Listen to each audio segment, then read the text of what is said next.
بسم اللہ الرحمن الرحیم۔ ناظرین، مصر کے شہر عثمان میں ایک گاؤں آباد تھا۔ وہ گاؤں آبادی کے لحاظ سے ایک چھوٹا سا گاؤں تھا۔ اس گاؤں کے اکثر لوگ کھیتی باڑی، کچھ لوگ مال مویشی اور کچھ لوگ بازار میں تجارت کر کے اپنی زندگی کا گزر بسر کرتے تھے۔ وہ گاؤں عثمان شہر کا سب سے چھوٹا اور خوبصورت گاؤں تھا، لیکن وہ گاؤں جہالت سے بھرا ہوا گاؤں تھا۔ اس میں کوئی بھی آدمی پڑھا لکھا نہیں تھا۔ تمام لوگ پرانے رسم و رواج اور روایات کو دیکھ کر چلتے، حتیٰ کہ وہ یہ بھی نہ جانتے کہ ان رسم و رواج کو پورا کرنے میں کسی کی عزت خاک میں مل رہی ہے یا نہیں۔ وہ گاؤں عثمان شہر کے مغربی سرحد کے ساتھ سمندر کنارے آباد تھا۔ اس گاؤں میں ایک عجیب و غریب رواج تھا کہ اس گاؤں میں جب بھی کسی لڑکی کی شادی ہوتی تو شادی سے پہلے وہ لوگ اس لڑکی کی پاک دامنی کو ثابت کرنے کے لیے اس کو ایک ایسے امتحان میں گزارتے جس میں لڑکی موت کے قریب چلی جاتی۔ اصل میں ان گاؤں والوں کا لڑکی کی پاک دامنی کو ثابت کرنے کے لیے ان کے پاس ایک ایسا حجرہ تھا جس میں اس لڑکی کو شادی سے پہلے 10 دنوں کے لیے بٹھا دیا جاتا، اور ان کو کسی بزرگ نے یہ وصیت کی تھی کہ 10 دن اس حجرے میں بٹھانے کے بعد اگر لڑکی صحت مند باہر آ جائے اور اسے کچھ نہ ہو تو سمجھو کہ وہ پاک دامن ہے، اور اگر 10 دنوں کے بعد وہ لڑکی کمزور اور بیمار ہو کر واپس آئے تو یہ سمجھو کہ وہ لڑکی پاک دامن نہیں ہے بلکہ زانیہ ہے۔ اور گاؤں کی جو لڑکی ان دنوں میں صحت مند ہو کر لوٹتی تو حکیم صاحب اس کا معائنہ کرتے، اور اگر حکیم صاحب کہتے کہ یہ لڑکی پاک دامن ہے تو پھر وہ اس کی شادی کر دیتے۔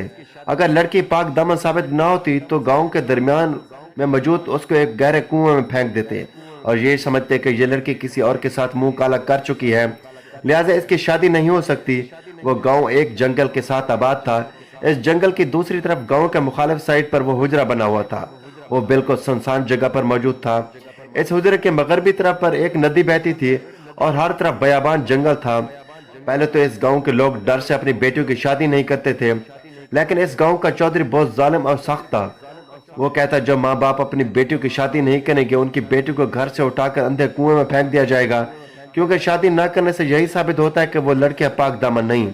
اور اس کے لیے وہ چودھری کے ڈر سے جب وہ لوگ مجبوری میں آ کر اپنی بیٹی کو رخصت کرنے کا سوچتے تو ان کی بیٹیوں کو ایک ایسے امتحان سے گزرنا پڑتا جو کہ ان کو موت کے قریب لے جاتا۔ جب بھی کسی لڑکی کی شادی ہوتی تو اس سے پہلے وہ ایک قیامت سے گزرتی۔ وہ لڑکی چیختی چلاتی اللہ کا واسطہ دیتی، لیکن گاؤں والے ان کی ایک نہ سنتے۔ مجبوری میں آ کر چودھری صاحب کے کہنے پر اس لڑکی کو جا کر حجرے میں بٹھا دیتے اور حجرے کا دروازہ بند کر کے باہر سے تالا لگا دیتے، اور 10 دنوں میں اس حجرے کے میلوں دور کوئی بھی قریب نہیں جاتا۔ 10 دنوں کے بعد اس لڑکی کے ماں باپ جا کر اس حجرے سے اپنی بیٹی کو لے آتے، اور اس کے بعد چودھری صاحب کے حکیم دیکھتے کہ یہ لڑکی کمزور نہیں ہوئی تو گاؤں والے اس کو پاک دامن کہتے، اور جو لڑکی کمزور ہو یا بیمار ہو جاتی تو گاؤں والے اس کو بد چلن کہہ کر اسے اندھے کنویں میں پھینک دیتے۔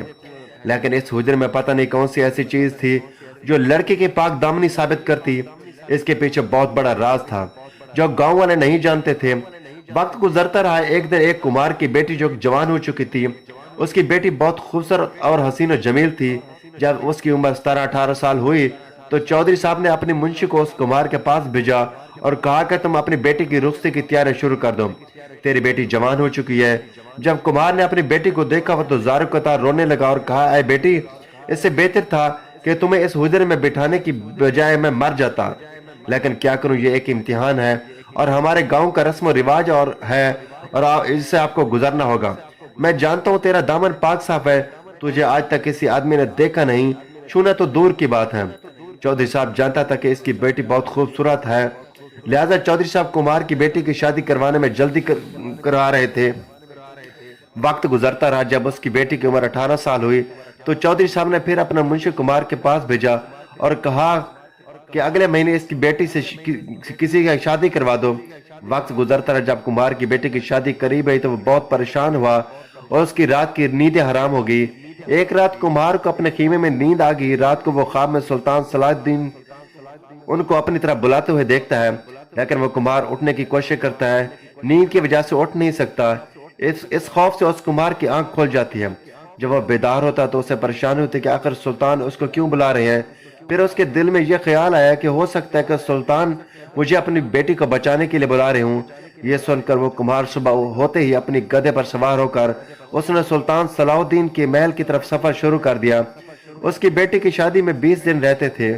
کمار کو سلطان صلاح الدین تک پہنچتے پہنچتے 6 سے 7 دن لگ چکے تھے، کیونکہ وہ بیچارہ غریب گدھے پر سوار تھا۔ راستے میں مشکلات کی وجہ سے اس کو سفر میں دگنا وقت لگ گیا۔ ادھر وہ سوچتا کہ اگر میں وقت پر نہ پہنچ سکا تو گاؤں والے میری بیٹی کو اس حجرے میں بٹھا دیں گے، اور میری بیٹی بہت معصوم ہے، اس نے کبھی ایک کمرے میں رات نہیں گزاری، تو حجرے میں 10 دن اکیلے کیسے گزارے گی؟ وہ اکثر گاؤں والے جانتے تھے کہ یہ لڑکیوں پر ظلم ہوتا ہے، لیکن اس چودھری کی وجہ سے، اس بزرگ کی گئی وصیت کی وجہ سے ان لوگوں کو اپنی لڑکیوں کو پاک دامنی ثابت کرنے کے لیے اس حجرے میں بٹھانا پڑتا۔ دوستو، یہ واقعہ اپنی تاریخ اور اپنی نوعیت کا بہت ہی انوکھا اور دلچسپ واقعہ ہے، لیکن اس واقعے کا نتیجہ بڑا ہی انوکھا نکلنے والا ہے۔ 7 دنوں کے سفر کے بعد وہ بوڑھا بزرگ سلطان صلاح الدین کے محل کے دروازے پر پہنچا تو سنتری نے اس کو گدھے پر دیکھ کر دور سے روک لیا اور کہا، تم کہاں جا رہے ہو؟ تو اس نے کہا کہ مجھے سلطان صلاح الدین کے حکم پر اس سے ملنے کے لیے جانا ہے۔ یہ سن کر سنتری نے کہا، بوڑھے سلطان اور تمہیں بلائیں گا؟ اپنی اوقات تو دیکھو۔ اس بوڑھے بزرگ کو بڑا افسوس ہوا اور کہا کہ اگر میں سلطان کو نہ مل سکا تو پھر کیا ہوگا؟ اتنے میں بوڑھا کمار گدھے سے نیچے اترا اور زمین پر لیٹنے لگا۔ اس کے زمین پر لیٹنے اور چیخ و پکار کی وجہ سے ارد گرد کے لوگ اکٹھے ہو گئے اور اس جگہ شور ہونے لگا۔ تو اتنے میں سلطان صلاح الدین نے اپنے سپاہی سے پوچھا کہ باہر شور کیوں ہے؟ ایک سپاہی نے بتایا، حضور ایک آدمی گدھے پر سوار ہے، دروازے پر آیا ہے اور کہتا ہے کہ مجھے سلطان صلاح الدین کو ملنا ہے۔ وہ جھوٹ بول رہا ہے، لہٰذا ہم نے اسے واپس جانے کا کہہ دیا۔ یہ سن کر سلطان صلاح الدین نے کہا، اس کو اندر آنے دو۔ سپاہی حیران ہو گیا اور اس کمہار کو لے کر سلطان صلاح الدین کے پاس گدھے کے ساتھ حاضر کر دیا۔ سلطان صلاح الدین نے اس کو مشروب پلانے کا حکم دیا۔ مشروب پلانے کے بعد سلطان صلاح الدین نے اس بوڑھے بزرگ کو کہا، میں نے تمہیں اپنے خواب میں پریشانی کی حالت میں دیکھا، لیکن میں نہیں جانتا تیری پریشانی کی وجہ کیا ہے۔ یہ سن کر وہ بوڑھا بزرگ بھی بڑا حیران ہو گیا کہ یہ خواب صرف میں نے نہیں دیکھا بلکہ وہی خواب سلطان نے بھی دیکھا تھا۔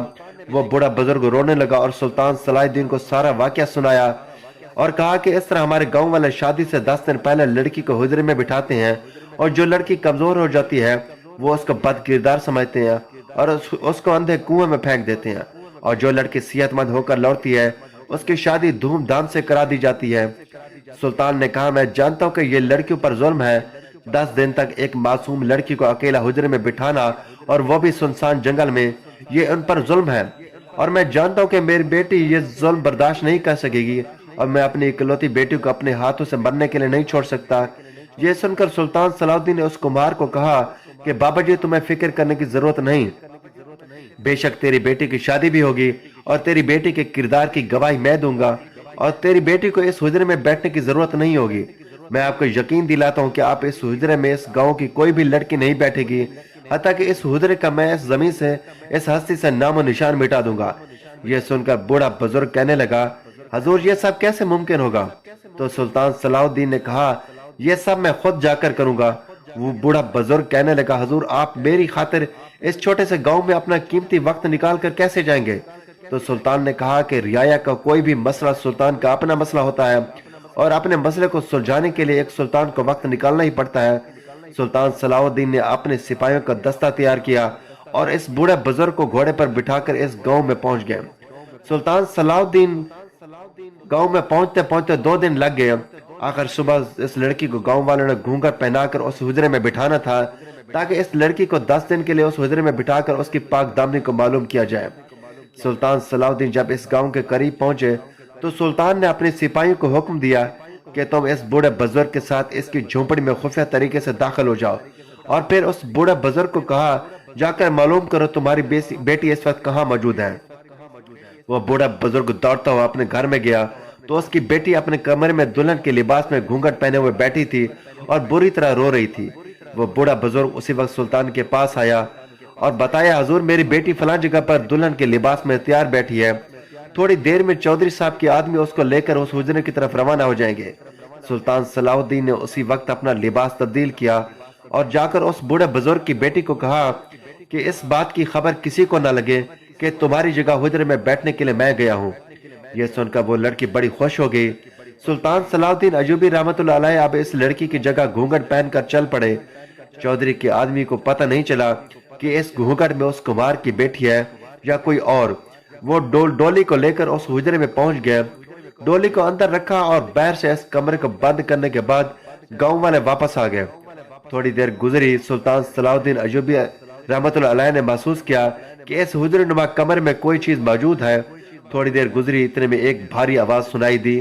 سلطان جان چکے تھے کہ یہ آواز کسی جنات یا کسی شیطان کی نہیں، بلکہ یہ کسی بڑے آدمی کی ہے۔ اتنے میں اس آدمی نے سلطان کے چہرے پر گھونگھٹ اتارا تو سلطان صلاح الدین نے اپنا خنجر نکالا اور اس آدمی کے سینے میں گھونپ دیا۔ سلطان صلاح الدین ایوبی نے اس سے پوچھا کہ تم کون ہو؟ تو اس نے کہا میں اس گاؤں کا چودھری ہوں۔ سلطان صلاح الدین سارا کھیل سمجھ چکے تھے، کیونکہ سلطان کو پتہ چل چکا تھا کہ وہ چودھری ہی وہ نوجوان لڑکی کو اس حجرے میں بٹھاتا ہے، اور جب گاؤں والے حجرے میں لڑکی کو بٹھا کر چلے جاتے تو یہ خفیہ راستے سے اس حجرے میں آتا ہے اور ان لڑکی کو ہوس کا نشانہ بناتا ہے، اور 10 دن تک لڑکیوں کا ہوس کا نشانہ بنانے کے بعد ان کی شادی کروا دیتا ہے۔ سلطان صلاح الدین ایوبی نے اس آدمی کو پکڑا، حجرے کا دروازہ توڑا اور اس کو اپنے گھوڑے پر گھسیٹتے ہوئے گاؤں میں لے گئے، اور جا کر گاؤں والوں کو ساری بات تفصیل سے بتائی اور کہا کہ اے لوگوں، اب تم جہالت سے باہر آ جاؤ۔ اتنے سالوں سے چودھری تمہیں بے وقوف بنا رہا تھا اور گاؤں والوں کی عزتوں کے ساتھ کھیلتا رہا۔ جب تم اپنی بیٹیوں کو اس حجرے میں بٹھا کر واپس آتی ہو تو یہ خفیہ طریقے سے اس حجرے میں چلا جاتا ہے اور 10 دن تک ان کی عزت کے ساتھ کھیلتا ہے، لیکن وہ لڑکی اپنی عزت کی ڈر کی وجہ سے کسی کو کچھ نہیں بتاتی، اور گاؤں والے سمجھتے ہیں کہ وہ لڑکیاں پاک دامن ہیں، لہٰذا کبھی حجرے میں نہیں بٹھائیں گے، کسی کے کردار کا پتہ نہیں چلتا۔ جب گاؤں والوں نے یہ سنا کہ انہوں نے سلطان صلاح الدین کو درخواست کی کہ حضور آپ اس چودھری کو گاؤں کے چوراہے پر باندھ دیں، گاؤں کا ہر ایک آدمی اس کو جوتے اور کوڑے مارے گا اور اس کے جسم سے اترنے والا گوشت ہم کتوں کو کھلائیں گے تاکہ اس کو دیکھ کر گاؤں میں مزید کسی میں جرت نہ ہو۔ سلطان صلاح الدین نے کہا کہ بے شک ہمارا اسلام میں سزا کا تعین کیا گیا ہے، لیکن ظلم کا نہیں، لہٰذا اس چودھری کو بے گناہ لڑکیوں کے ساتھ زنا کرنے کے جرم میں اس کو کل صبح گاؤں کے چوراہے پر سنسار کیا جائے گا۔